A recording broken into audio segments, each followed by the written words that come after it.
मित्रों, महाभारत ग्रंथ एकमात्र ऐसा ग्रंथ है जो सीधा सुलझा हुआ प्रतीत होता है, लेकिन इस ग्रंथ में इतने रहस्य छुपे हुए हैं जितने शायद आपने कभी सोचे भी ना हो। उन्हीं रहस्यों में से एक रहस्य ऐसा भी है जिसमें यह साबित होता है कि अर्जुन युद्ध के अतिरिक्त 3 बार मृत्यु को प्राप्त हुए थे।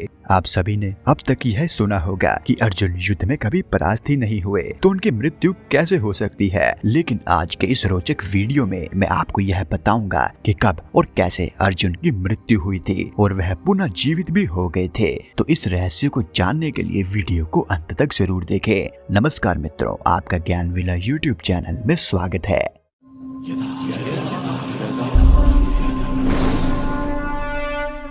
एक मनुष्य को केवल शस्त्र से ही नहीं बल्कि बुद्धि से भी हराया जा सकता है। महाभारत के महान काव्य के अनुसार अर्जुन को बुद्धि से 1 बार और शस्त्र से 2 बार मृत्यु से जोड़ा गया है। पहली घटना पांडवों के वनवास के दौरान की है, जब श्री कृष्ण ने अर्जुन को दिव्य अस्त्र प्राप्त करने के लिए इंद्र और शिव जी की घोर तपस्या करने की अनुमति दी थी। इंद्रदेव को प्रसन्न करने के पश्चात अर्जुन शिव जी की घोर तपस्या में लीन थे। शिव जी ने अर्जुन की परीक्षा लेने हेतु पृथ्वी पर एक शिकारी के रूप में अवतार लिया था और अर्जुन की ओर आते हुए एक राक्षस रूपी सुअर का वध किया था, किंतु उसी समय अर्जुन ने भी उस सुअर पर अपना तीर छोड़ा था। अब उस सुअर की मृत्यु अर्जुन के बाण से हुई थी या महादेव के बाण से, इसका निश्चय कैसे हो। हम और आप यह जानते हैं कि उस सुअर का वध महादेव के तीर से हुआ था, किंतु अभिमानी अर्जुन का यह विश्वास था कि उस सुअर का वध उनके बाण से हुआ है और एक सामान्य शिकारी की क्षमता नहीं है कि वह अर्जुन से पहले किसी शिकार का शिकार कर सके। इसी अभिमान की वजह से अर्जुन ने उस शिकारी को चुनौती दी। महादेव ने अर्जुन के सभी प्रकार के अस्त्र शस्त्र को परास्त किया। यही नहीं, अर्जुन को उन्होंने बाहुबल की परीक्षा करने का भी मौका दिया और तभी महादेव ने इतनी बुरी तरह से अर्जुन को घायल किया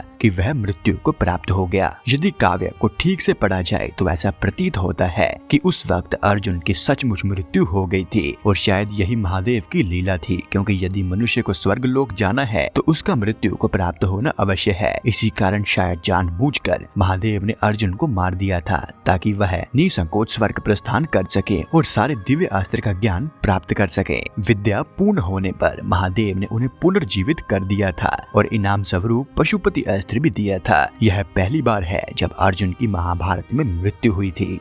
दूसरी घटना भी वनवास के दौरान की है, जब पांडव और द्रौपदी वनवास के दिन काट रहे थे। अज्ञातवास शुरू होने से पहले जब यमराज ने युधिष्ठिर की परीक्षा लेने के लिए एक तालाब को विषैला घोषित कर सभी पांडवों को अपने प्रश्नों का उत्तर दिए बिना पानी पीने की अनुमति नहीं दी, तभी केवल युधिष्ठिर ही ऐसे थे जिन्होंने यमराज के सभी प्रश्नों के सही से उत्तर दिए थे और उन्हें मृत्यु प्राप्त नहीं हुई थी और बाकी सभी पांडवों को यमराज जी ने मृत्यु के मुख में छोड़ दिया था। बाकी चारों पांडवों की मृत्यु इसलिए हुई थी क्योंकि उन्हें अपनी शक्तियों पर घमंड था, अपनी बुद्धि पर यकीन था। उन्होंने एक यक्ष को नासमर्थ मानकर उसके जल को पीने का दुस्साहस किया था और वह सभी मृत्यु को प्राप्त हो गए थे। यह दूसरा अध्याय है जब अर्जुन की मृत्यु हुई थी। माना कि अर्जुन ने कोई शस्त्र का प्रयोग नहीं किया, ना ही कोई युद्ध हुआ था जिसमें उसकी मृत्यु हुई थी, किंतु जैसा कि मैंने कहा है कि मृत्यु केवल शस्त्र से नहीं बल्कि बुद्धि से भी हो सकती है और यहाँ पर यम ने अपनी बुद्धि का प्रयोग कर अर्जुन के बाहुबल को ललकारा और अर्जुन ने अपनी बुद्धि का उपयोग किए बिना जल को पी लिया और मृत्यु को प्राप्त हुए। हालांकि उन्हें पुनः जीवन दान मिल गया था।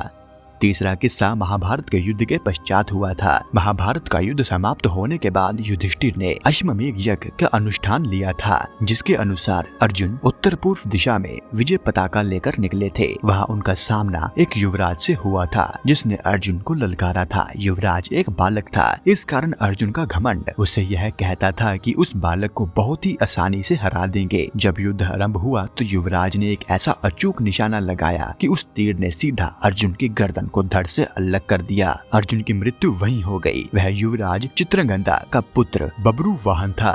चित्रांगदा अर्जुन की पत्नी थी, अर्थात बब्रुवान अर्जुन का पुत्र था। अर्जुन के अपने ही पुत्र ने अनजाने में अपने पिता का वध कर दिया था। उस वक्त अर्जुन की दूसरी पत्नी उलूबी ने नागमणि के प्रयोग से अर्जुन को पुनः जीवन दान दिया था। तो मित्रों, यह था आज का हमारा वीडियो। अगर आपको वीडियो पसंद आया है तो वीडियो को लाइक और चैनल को सब्सक्राइब जरूर करें और यह वीडियो देखने के लिए आपका धन्यवाद।